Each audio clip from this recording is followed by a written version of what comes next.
Are you a word nerd? If you're the type of person who enjoys reading through dictionaries for fun, then I have the perfect nonfiction book to recommend to you.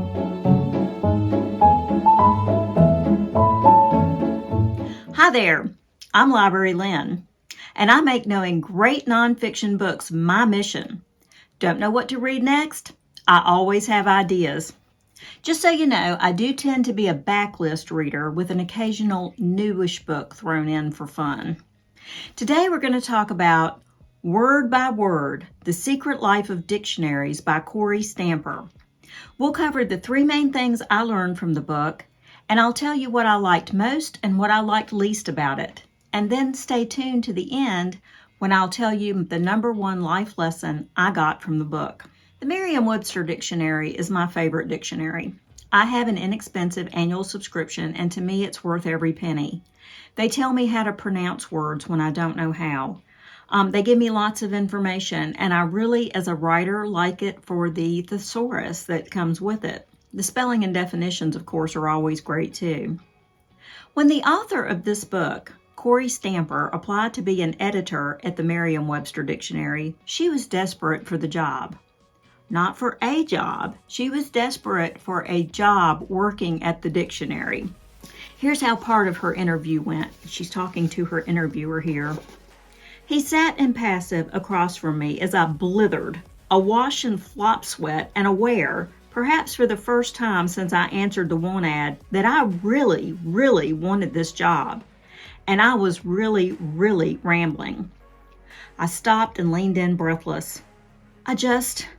I began fanning my hands in front of me as if to waft intelligence my way, but it didn't come. All I had was the naked, heartfelt truth. I just love English, I burst. I love it. I really, really love it. He took a deep breath. Well, he deadpanned, there are few who share your enthusiasm for it. I started as an editorial assistant at Merriam-Webster 3 weeks later. While she was growing up in a blue-collar family, Kory was always different. From the age of 3, when she began to read, she was obsessed with words. She loved to read literature too, of course, but it was mainly the magic of the words themselves that captivated her. In high school, she would sleep with the family's thesaurus so she could find appropriate words with which to label her classmates, who earned monikers from her like Trogdolite. For 2 decades, she worked and edited the Merriam-Webster Dictionary. The proper title for her job was lexicographer. This was exciting for me because just like Kory loves words, I love the Merriam-Webster Dictionary. I tend to be a reference book nerd. But she has a degree in medieval studies with a focus on Indo-European languages and literature. After she left the dictionary, she began a freelance writing career, and now she writes for publications like the New York Times, and she provides guidance for things like Netflix series, History of Swear Words. She's also available for speaking engagements. The 3 main things I learned from the book. Number 1, propriety has nothing to do with making the Merriam-Webster Dictionary. The dictionary is a descriptive dictionary. Let me explain. Dictionaries of any language can be approached in one of 2 overarching ways: prescriptive and descriptive. Dictionaries like the American Heritage Dictionary try to determine which words are acceptable in the language and what the proper use and definition should be. Don't start playing fast and loose with words like cope, for example. These dictionaries have their place. They're great for students who want to impress their teachers, or if you're trying to write a white paper, or if you want to impress a formal audience.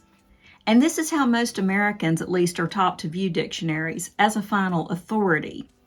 But the Merriam-Webster takes a different tack. They are a descriptive dictionary. They still give the traditional accepted words, but they're not interested in telling anybody which words are okay and how to use them. No, they want to record and classify words that are being used exactly as they are being used. It's not so much about correctness, it's a record of the language itself as it's used by real people. Stamper has lots of humorous and sometimes disturbing stories about the confusion this can cause. Actually, she has gotten death threats over the way she's defined words. And she admits that it's a really impossible task, as she says, a dictionary is out of date the moment it's done. In discussing the idea that there are correct rules for the English language, she says, we dress it up in fancy clothes and tell it to behave, and it comes home with its underwear on its head and wearing someone else's socks. So again, the Merriam-Webster tries to capture the way it's spoken, not the way it should be used. The second thing I learned from the book, writing dictionary definitions is incredibly difficult. And this is because it's exacting work. They simply have to get it right. Have you ever considered what it would take to define a word we all use every day? I even used one of those in that last sentence. The word a, which is also a letter, is used as a word.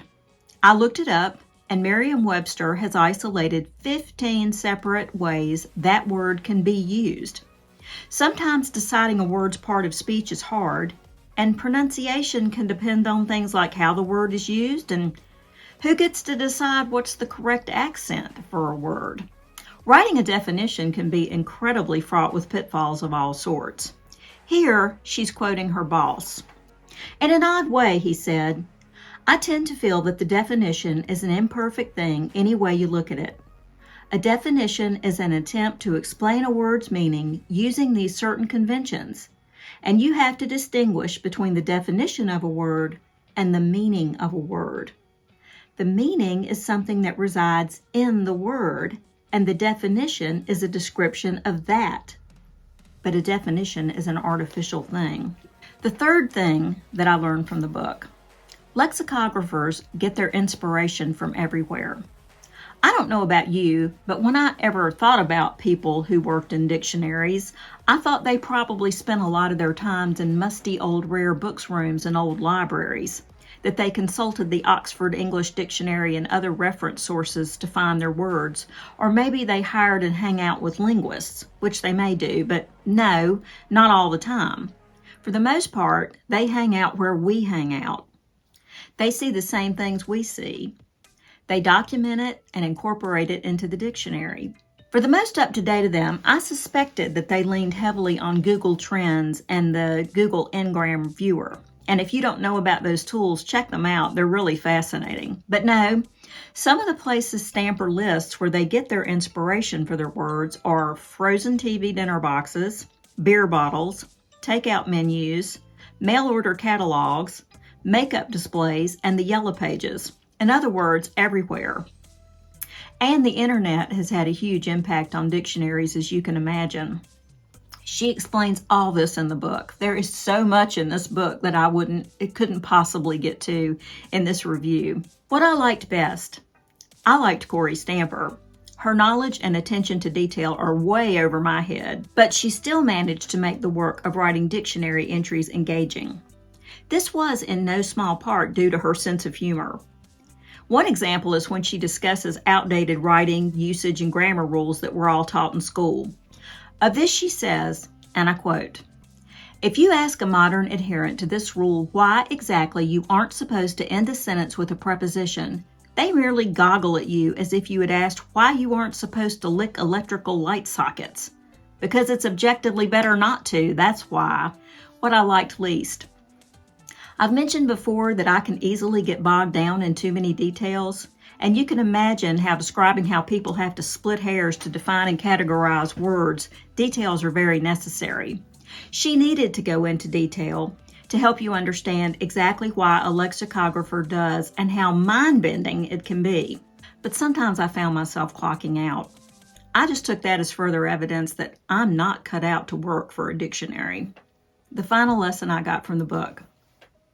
This may sound completely off the deep end to you, but this is what I got from the book. And let me qualify here before I start. I'm not saying Kory Stamper is weird. I don't believe in judging people for one thing, although I have the feeling she wouldn't object to somebody calling her that. I don't have a problem with weird and different anyway. I tend to be that way myself. But most people are not like her. She has a specific passion, and I believe most of us do. But she managed to make a living at it. Her very specialized skill is actually needed in the world, So here's my takeaway. No matter what your passion is, and I think most people have one, the world will be a better place if you find a way to use it. Of course, I'm not talking about things that would harm others.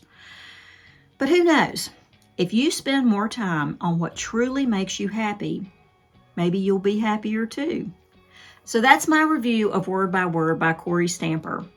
Do you agree or disagree with my points? Did I leave something out?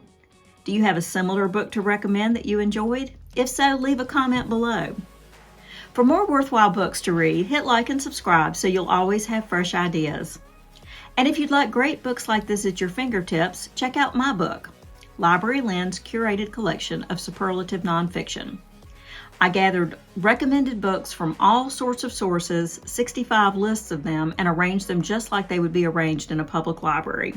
You will find links to Word by Word and my book in the description box below. If you use my link, I'll get a small commission from your purchase, and I'd really appreciate that because it helps me out. And finally, share this video with your book-loving family and friends. Until next time, happy reading.